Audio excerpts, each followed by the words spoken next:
Muy buenos días, bienvenido a Semillas de Amor en este nuestro canal Alimento para mi Espíritu. Les recordamos nuestra cordial invitación para que te suscribas a nuestro canal de YouTube, la mejor manera de colaborarnos para extender el reino de Dios en la tierra. Hoy hemos traído un tema que toca la funcionalidad de nuestra vida en la relación a todas las áreas de nuestra existencia. La integridad, una forma de vida. El ser íntegros es la palabra de hoy. ¿Cómo ser íntegros? ¿Por qué ser íntegros? ¿Y qué significa la integridad? Según la Real Academia de la Lengua, íntegro quiere decir algo que está completo, que no le falta ninguna parte. Íntegro también significaría que cada parte está en el lugar correcto, en la proporción correcta. También íntegro tendría que decir que todas las áreas que componen la unidad del ser, de la persona, son coherentes unas con otras. Por decirlo de alguna manera más clara, una persona que piensa, habla y hace lo mismo, todo es coherente en su vida.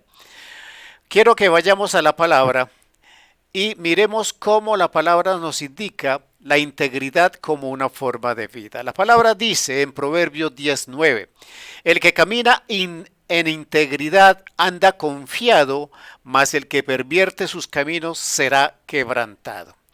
La palabra nos está diciendo que fuente de la confianza con la que nosotros vivimos es nuestra propia integridad. Nosotros, de hecho, a través de la fe, de la palabra y de lo que el Espíritu Santo dirige en nuestra vida, nosotros confiamos en Dios. Pero hay una parte dentro de esa confianza que debe operar en nosotros. Si nosotros vivimos en confianza con nosotros mismos, es porque vivimos en integridad.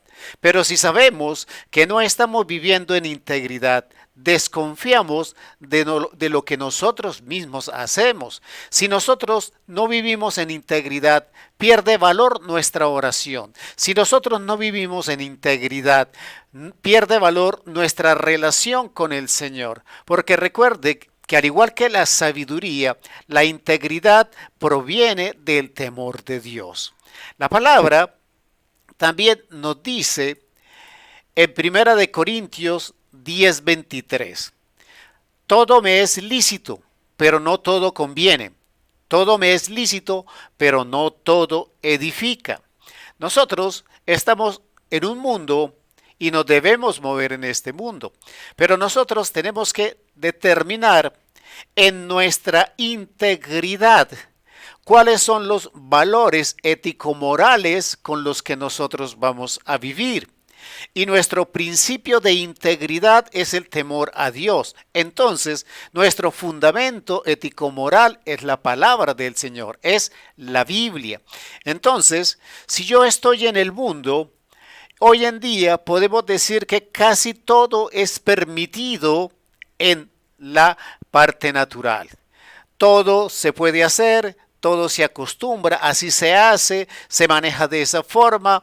Si se tiene que sobornar porque así se acostumbra, si se tiene que mentir es porque así se acostumbra en la sociedad y es plenamente admitido. Pero la palabra me está diciendo, todo me es lícito, sí, todo puede ser permisible en nuestra naturaleza humana, en la sociedad y en esta forma de vida en que el enemigo ha construido en nosotros una sociedad permisiva. Pero cuando nosotros deseamos vivir en integridad, bajo el temor de Dios, entonces nuestro modelo ético-moral debe ser la palabra. Entonces ya no todas las cosas me son permitidas, ni todas las cosas me serán lícitas para como dice la palabra, edificarme. Entonces ya operaré en otros ámbitos. La integridad demuestra sencillez, demuestra desinterés, demuestra ser digno, cabal, de altas consideraciones y digno de confianza. Una persona que vive en integridad no acepta la corrupción, no oculta información, no engaña, no controla, no miente, no aparenta lo que no es. Entonces, nosotros debemos entender que nuestro parámetro ético-moral, al ser la palabra, va en contravía del mundo y tenemos que ser capaces de pensar de acuerdo a la palabra, de actuar de acuerdo a la palabra y de hablar de acuerdo a la palabra. Entonces, eso nos llevará al motivo, a la meta final. ¿Cuál es? A la de hablar como Cristo, pensar como Cristo y actuar como Cristo. Esa es la integridad. Entonces, cuando yo soy íntegro, yo me debo parecer, manifestar la presencia del Señor en mi vida, en todo lo que hago. La palabra también me enseña en Juan 8:32, y conoceréis la verdad y la verdad os hará libre. Entonces, en la vida de una persona que vive en integridad no existe la mentira. Entonces, es la verdad, la manifestación de sus expresiones, de sus actuaciones, de sus reacciones, es la verdad la que le permite vivir con confianza, porque todo lo que él construye está basado en la verdad, no en un edificio de naipes construido con mentiras que se puede derrumbar en cualquier momento. La palabra también me dice en Salmo 24:3, ¿quién subirá al monte de Jehová? ¿Y quién estará en su lugar santo? Está hablando de las características y condiciones de quienes podrán estar ante la presencia del Señor. Y la palabra en 2 versículos nos da una respuesta extraordinaria. Dice la palabra en Salmo 24:4.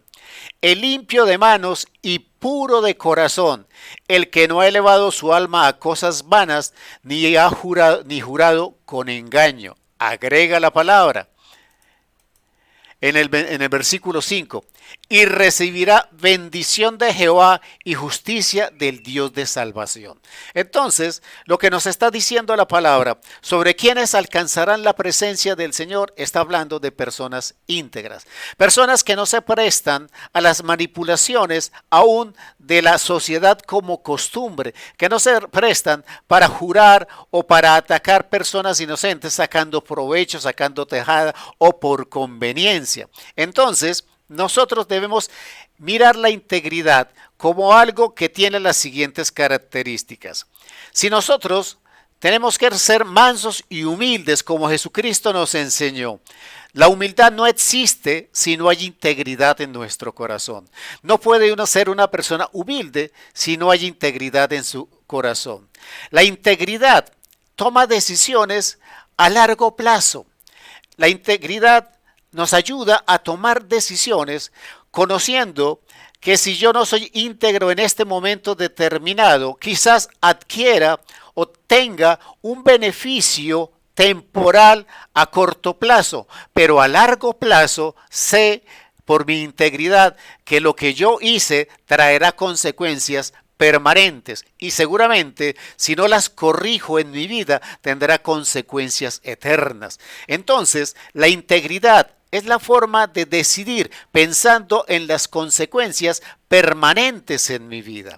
La integridad da a conocer, como vimos en el versículo, la plena verdad.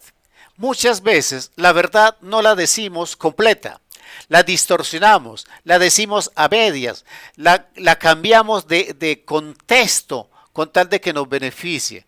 La verdad es una verdad que a pesar de que no nos favorezca, debe de ser dicha en su totalidad.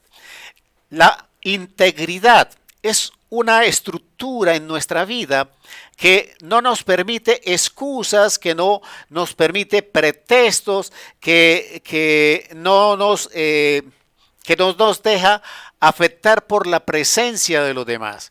Cuando yo hablo de esto es que si yo me comprometí a hacer algo, no tengo pretextos, no tengo disculpas, no saco, perdón la palabra, achaques. Cuando yo hablo de la integridad, con el tema de no excusas, de no pretextos, estoy hablando también de que cuando yo me equivoco, tengo que ser capaz en mi integridad de reconocer mis errores de forma plena, de forma abierta, de forma pública. Yo tengo que decir, yo me equivoqué en esto y en esto y esto y asumir la responsabilidad de ese error.